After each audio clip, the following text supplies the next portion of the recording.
Ici, on ralentit, on respire, on dépose ce qui pèse. Dans cet épisode de podcast, on va évoquer le sujet de comment faire de son mieux, entre ce que l'on souhaite versus ce que la société attend de nous. On va essayer de décortiquer tout ça pour que vous puissiez vous y retrouver. Installez-vous confortablement et laissez-vous guider.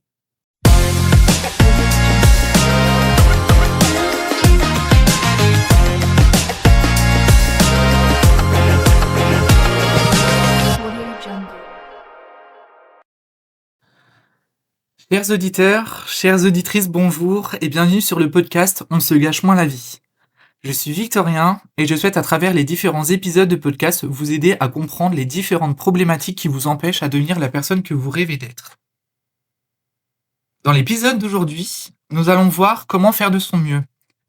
La question que l'on se pose ici, c'est est-ce que vous faites vraiment de votre mieux? Ou est-ce que vous courez après un standard invisible? Cette question, tout le monde peut se la poser. Au travail, dans les études, lorsque l'on devient parent ou encore dans le sport. L'expression faire de son mieux a l'air positif en apparence, mais c'est très ambigu. Selon qui et par rapport à qui? Sur quoi est-ce que c'est basé? Comment le mesure-t-on? Faire de son mieux peut être un moteur, mais aussi une prison. Faire de son mieux selon la société. Aujourd'hui, nous sommes dans une société où tout doit nous réussir. Nous devons exceller dans tous les domaines de notre vie sans réellement rechigner et se plaindre de la surcharge mentale que cela peut induire. On doit être toujours opérationnel. Nous avons toujours une comparaison constante à cause de l'émergence des réseaux sociaux. En parlant de réseaux sociaux, ce qu'un créateur ou une créatrice de contenu vous montre n'est pas la réalité. Il ou elle a ses propres problèmes, mais comme tout doit être parfait aux yeux des autres, on ne montre que ce qui est positif, et personnellement, je ne suis pas d'accord avec ça. Je pense que sur les réseaux sociaux, l'authenticité devrait être davantage mise en valeur.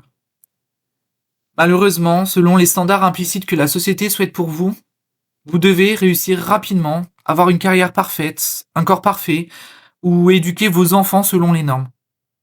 Je ne suis absolument pas d'accord avec ça, je le répète. Dans tout ça, je peux comprendre et je suis également dans ce cas-là. Ce que l'on ressent n'est pas en adéquation avec ce que les autres attendent de nous. Souvent, faire de son mieux n'est jamais assez bien et on culpabilise de ne pas être assez bien pour les autres. On a peur des jugements des autres. Tout cela peut amener à un burn-out, même en dehors du travail, à des étudiants en surcharge et épuisés et des entrepreneurs sous pression qui lâchent l'affaire en moins d'un an. Faire de son mieux selon soi-même. Faire de son mieux pourrait dire faire plus et non doit.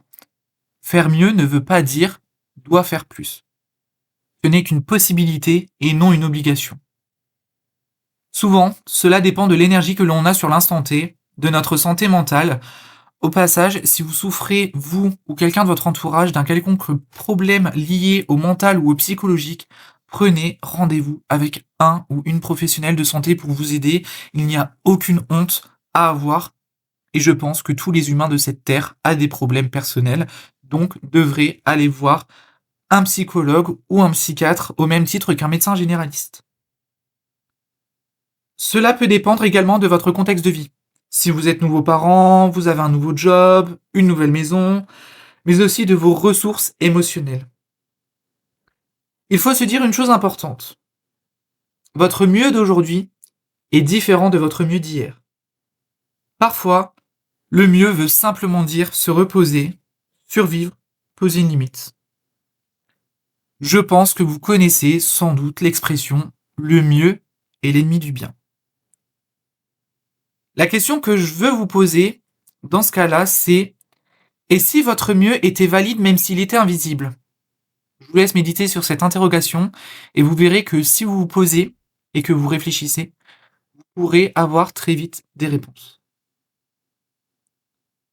Pensez autrement. Le fait de penser autrement vous permettrait de voir le positif par rapport à vos attentes et aux attentes d'autrui. Votre mieux, vous pouvez le voir avec ce que vous avez aujourd'hui. Ressources émotionnelles, votre environnement, etc., etc. Faire de votre mieux sans vous détruire. On ne se compare pas aux autres. Posez-vous ces questions. Est-ce que vous avez échoué ou est-ce que vous avez atteint vos limites? Votre standard est-il le vôtre? Est-ce que c'est durable ou est-ce temporaire? Votre objectif, c'est de laisser une empreinte. Le message, c'est faire de son mieux ne devrait pas être une course contre soi-même. Je vais vous proposer un petit exercice pour aujourd'hui, pour vous aider à comprendre quel est votre mieux et répondre à toutes les questions que j'ai évoquées dans cet épisode. Écrivez sur une feuille de papier votre mieux actuel sans utiliser le mot devrait. Et définissez aussi votre mieux réel en ce moment. Et à qui essayez-vous de prouver quelque chose? Est-ce à vous-même ou est-ce à quelqu'un d'autre?